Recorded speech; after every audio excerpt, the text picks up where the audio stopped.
nosso querido Brunão Cuteleiro. Fala Petri, fala Caião, fala Thiago, beleza? Cara, primeiramente eu queria dizer que eu tô muito feliz por ver o nosso nicho representado nos podcasts, cara. Eu espero que o Thiago seja convidado para uma caralhada de podcast, porque eu vou ouvir absolutamente todos. A minha questão é a seguinte, tá? Eu, como um cara que fabrica facas e espadas, eu vejo que o pessoal, principalmente o pessoal mais novo, ele não tem muita noção de combate, tá? E os caras acabam pedindo coisas absurdas pra gente, tá? Tipo espadas de anime, essas porcaria que acabariam pesando muito, tá? Eu queria que o Thiago falasse um pouco sobre o peso, principalmente das espadas, num contexto histórico. Até que ponto, até que peso chegavam as espadas, as mais pesadas, tá? Só para o pessoal ter uma noção de como 5 quilos, por exemplo, numa espada já é muita coisa. Então eu queria que ele falasse um pouquinho sobre isso. Valeu, pessoal! Pô, legal. Eu gostei muito da parte do que ele falou nessas merdas de anime. Não, porque assim, realmente anime distorce. É aquilo que a gente tava falando ainda há pouco. Querendo ou não, essas mídias acabam passando pra gente uma ideia que não é real, mas acaba fazendo a gente comprar a ideia. Principalmente porque a gente está aprendendo alguma coisa ali, né? E a gente acaba pegando como sendo verdade. E anime realmente, a ideia de anime já deveria mostrar pra galera que não tem nada de real. Mas é a prova principal pro pessoal ver que existe uma influência negativa pro aspecto histórico e tem que saber separar mesmo. Nem todo mundo que vê essas coisas acha que é só brincadeira, né? Mas em relação ao lance dos pesos, né? Por exemplo, eu vou pegar aqui já para contextualizar.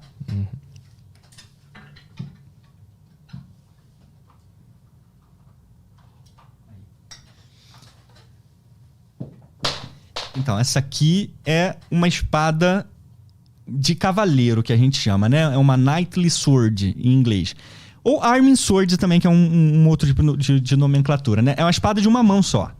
Essa espada aqui é uma espada de uma mão. E essa espada aqui, ela tem 71 centímetros de lâmina, ela tem 9 centímetros de empunhadura, tem essa guarda aqui e tem um pomo, né?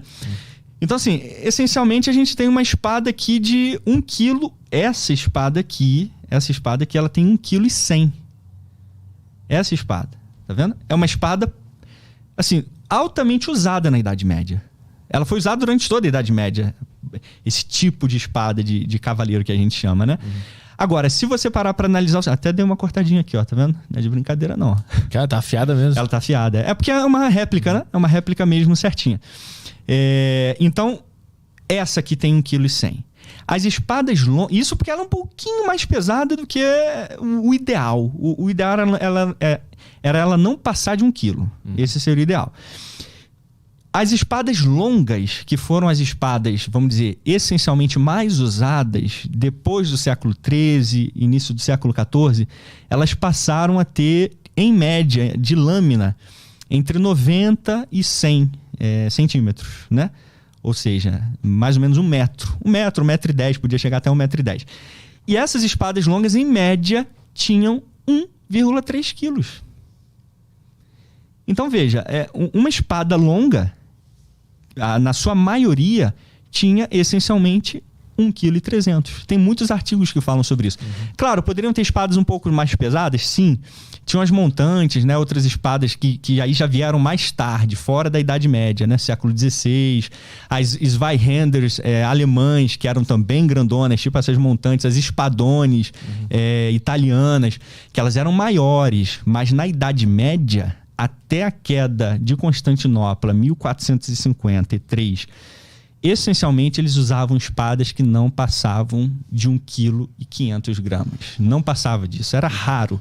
Poderia ter, sim, mas deveriam ser espadas mais de ornamento do que espadas práticas. Então, 3 quilos, cara. Eu vi, alguém me mandou, Petri, agora eu não me lembro, cara. Algum inscrito me mandou um vídeo de alguém, algum podcast falando de 5 quilos. Aí eu até brinquei com a galera no vídeo que eu fiz respondendo perguntas dos inscritos, zoando. Tenta tirar um saco de arroz das costas. 5 quilos. Se não dá pra tirar... Se não dá pra tirar da prateleira do mercado, já é difícil. Aí eu peguei um saco de arroz, pedi pra minha esposa pegar um saco de arroz lá, ela pegou um saco de arroz. Que, galera? Tem como isso? Não dá assim, mas não dá pra você tirar uma espada de 1 quilo e pouco e não dá mais de 5 quilos. Então, assim, não existe essa possibilidade. De maneira prática, a gente está falando de pessoas inteligentes, né? Então, imagina... Sente o peso aqui, Petri. Dessa aqui, ó. Tá vendo? Ó.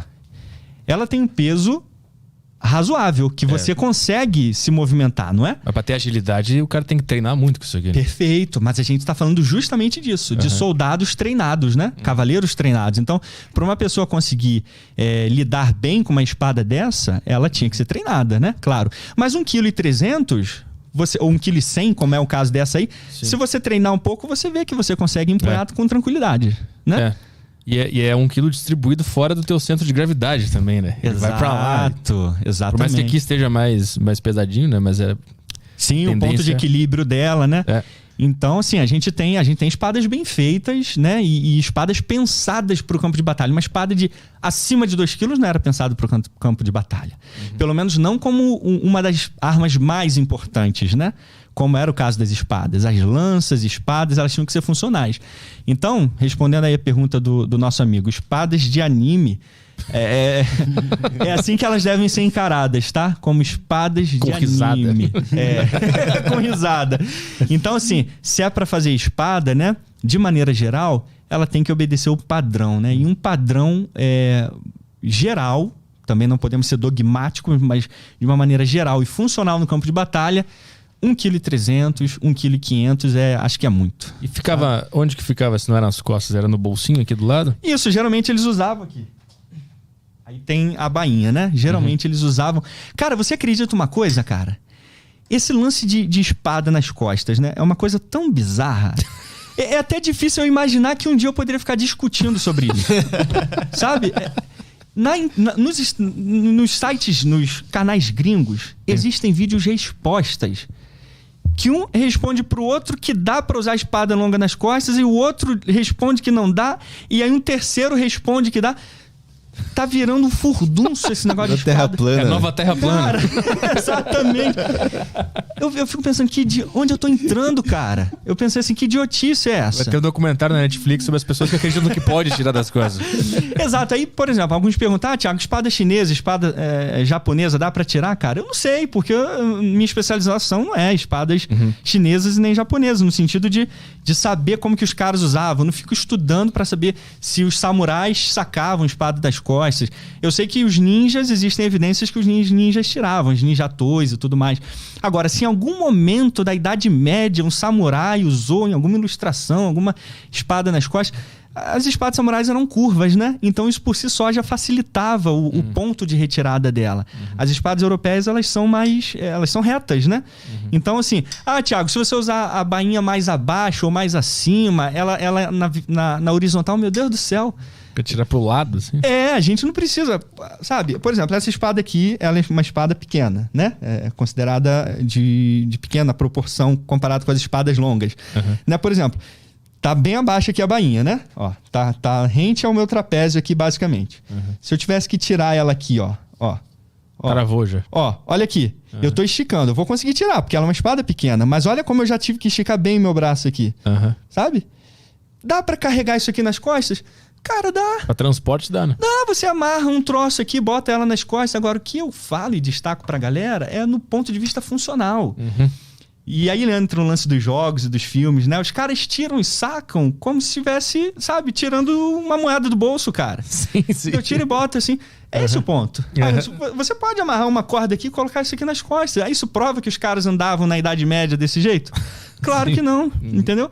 Não usavam espadas longas na Europa medieval. E ainda dá o barulhinho, costas, né? Simples. Frim, da fase. É estiloso, cara. Estiloso pra caramba, né? Você lembra do Conan, do He-Man, né? Cara tirando, eu tenho a força. Pô, isso é épico, né, cara?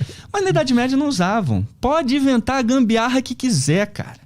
Pode inventar, pode usar uma espada. Hoje você pode usar uma espada na cabeça, se você quiser. Inventar uma bainha que dá pra usar na cabeça. Mas significa que na Europa medieval eles usavam? Claro que não, entendeu?